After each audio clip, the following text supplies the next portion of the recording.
poem that we are going to study today is The Unknown Citizen.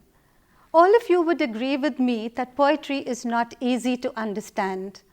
The poet is a gifted man, an inspired person who packs all his emotions and thoughts into small little words.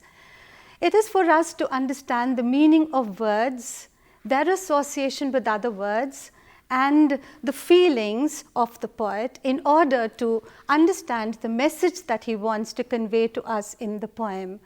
Especially in a poem like The Unknown Citizen, many questions arise in our mind. Why has the poet chosen a title that he has? Why does he want to talk about a citizen who is unknown? Why doesn't he use as many metaphors and similes as other poets do? Now, these questions, I think, come up in your mind, but I'm sure you will get the answers as we proceed with the poem. My objective today is to give you an in-depth analysis and understanding of the poem. All of you would have read poetry that would have touched your hearts, where the poet has transported us into another world, a world of imagination which takes us away, far, far away from the real world in which we live. Keats, in the opening line of one of his most famous odes, the Ode to a Nightingale, for example, says, "My heart aches and a drowsy numbness pains my sense, as though of hemlock I had drunk." Now this line captures our hearts and takes us along with him into the world of the nightingale, to listen to the song of the nightingale, which is so melodious, so happy, and so free. Wordsworth defined poetry as a spontaneous overflow of powerful feelings. He said that amidst nature he could hear the still sad music of humanity. Don't we also hear it along with him? We do, of course. But if we go to The Unknown Citizen with these expectations, we are in for a surprise. W.H. Auden does not transport us into another world. He transfixes us to the here and now. He talks about the mechanical, the monotonous life that we lead. He succeeds in doing what he sets out to do, to tell us how immense is the control of the state over the individual.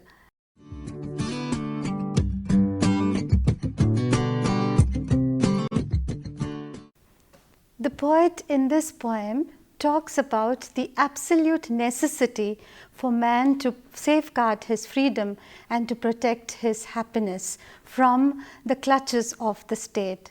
He tells us how important it is for man to devote a little bit of time for himself, for his freedom and for his little happinesses. What is this life full of care? There is no time to stand and stare. There is no time to stand under the boughs and stare long like the sheep and cows, said W.H. Davies in his poem Leisure. And W.H. Auden in his Unknown Citizen seems to be completely in compliance with W.H. Davies.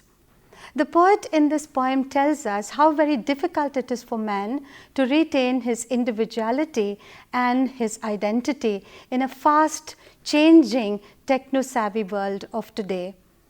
Auden comments on human nature and talks about the endeavor of man to try to fit into the world to which he belongs. He tries to conform to the utmost, and in return for that, what does he get? He is reduced to a number and a statistic. The subtitle of the poem is very ironic. The poet sarcastically alluding to the make-believe concept that the government enforced that every individual should be classified by an alphanumeric tag. He is very critical of the relentless pursuit of the state of the individual. He says that the state does not allow any freedom to the individual, any freedom to enjoy the little acts of unremembered pleasure that Wordsworth speaks of in his poem, The Tintern Abbey.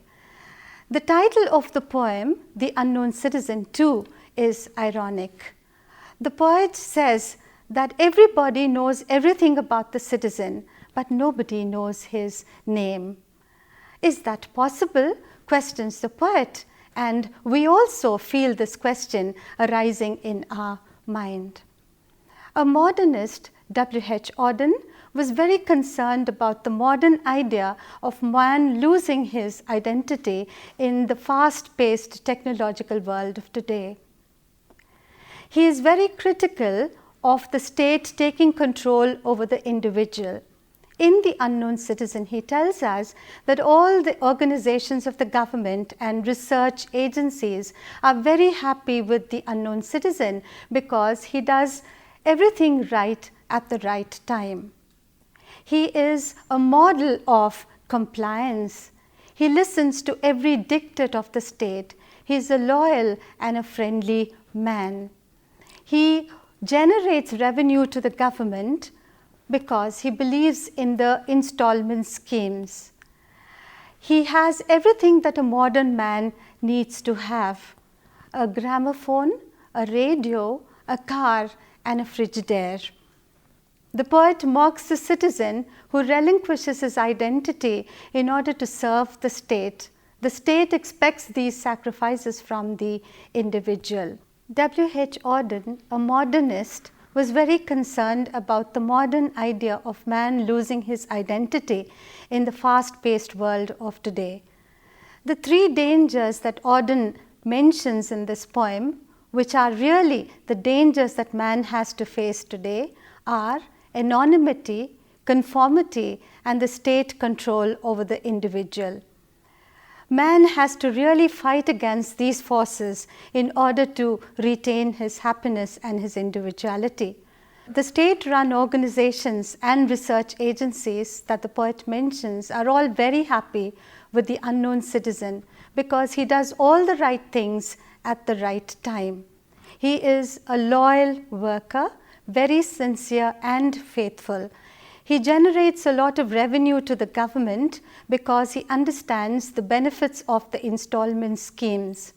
He spends a lot of money in buying things which are taxable, and in this way he helps the government. He's a very sociable and friendly man, and he also has the right number